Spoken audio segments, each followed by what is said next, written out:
What do Mary Pickford, Leslie Nielsen, Ricky Gervais, Jimi Hendrix, Glenn Ford, and Romeo Dallaire all have in common? These folks are well known as eminent Canadians, but in fact, they're also what's known as lost Canadians. Lost Canadians are individuals that were born in Canada or believe they were Canadian citizens, but who lost or never acquired citizenship due to certain provisions in our outdated and confusing citizenship legislation. For instance, first-generation Canadians born abroad are unable to confer citizenship to their children, and those born to first generation abroad automatically lose their citizenship at the age of 28 due to both cruel and unconstitutional law that was passed by the Harper Conservative government. The legislation we're debating today will fix these issues by amending the Citizenship Act to extend access to citizenship to descent beyond the first generation. And once passed, Bill C-71 will automatically confer citizenship by descent to all those born abroad to Canadian parents before the coming into force date of the legislation. And for those born after the coming into force date, there will be a new framework governing citizenship where citizenship by descent can be passed on beyond the first generation if a Canadian parent is present in Canada for 195 days straight in what is being called the substantial connection test. Take, for instance, the story of 12-year-old Zach Hirschfield, who was born in Mexico to his Canadian father, Bert, who himself was born in the United States and later naturalized to become a Canadian citizen. At the time of Zach's Canadian grandmother couldn't confer citizenship to Zach's father due to discrimination against women that remains embedded in the Citizenship Act. Last year, Zach applied for proof of citizenship and was denied.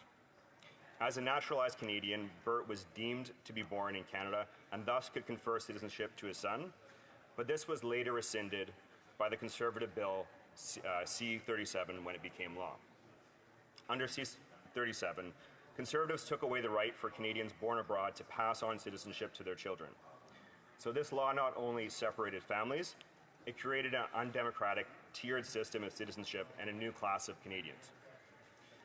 Today, Zach does not have citizenship in Mexico or in Canada, and there's a legitimate question of him being stateless. Zach's father tragically died during COVID, and his family in Vancouver wants him to live with them. The problem is that Zach has no legal status in Canada, and thus he cannot enroll in school, get medical coverage, or get a SIN number. To access these things, he needs to become a Canadian citizen. Under C-71, he will be.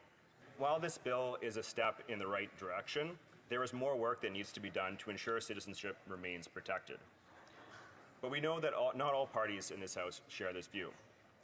With the passage of Bill C-37 in 2009, the Conservatives demonstrated their willingness to strip Canadians of their rights and identity. In 2014, the Conservatives also passed Bill C-24 that allowed them to revoke the citizenship of dual citizens. This created an entire category of second-class citizens whose status as Canadians is insecure. As such, I believe that citizenship should be enshrined as a right, rather than a revocable privilege, so that we can protect all Canadians, whether dual citizen or not, born in or out of wedlock, adopted or not, from the Conservatives or any future government from manipulating citizenship laws to exclude those that they don't agree with. This risks eroding our democratic principles and turning citizenship into a privilege rather than a fundamental human right. Mr. Speaker, citizenship provides us with a sense of duty and belonging to the country we all are proud to call home. With the passage of C-71, the Citizenship Act will have laws that are equally enforced and consistent with international human rights principles for the first time in Canadian history. And it will grant citizenship to individuals like Zach, for whom there is genuine fear they may become stateless. It's an opportunity for us to modernize our citizenship legislation to ensure those who rightfully deserve to be Canadian citizens don't get left behind.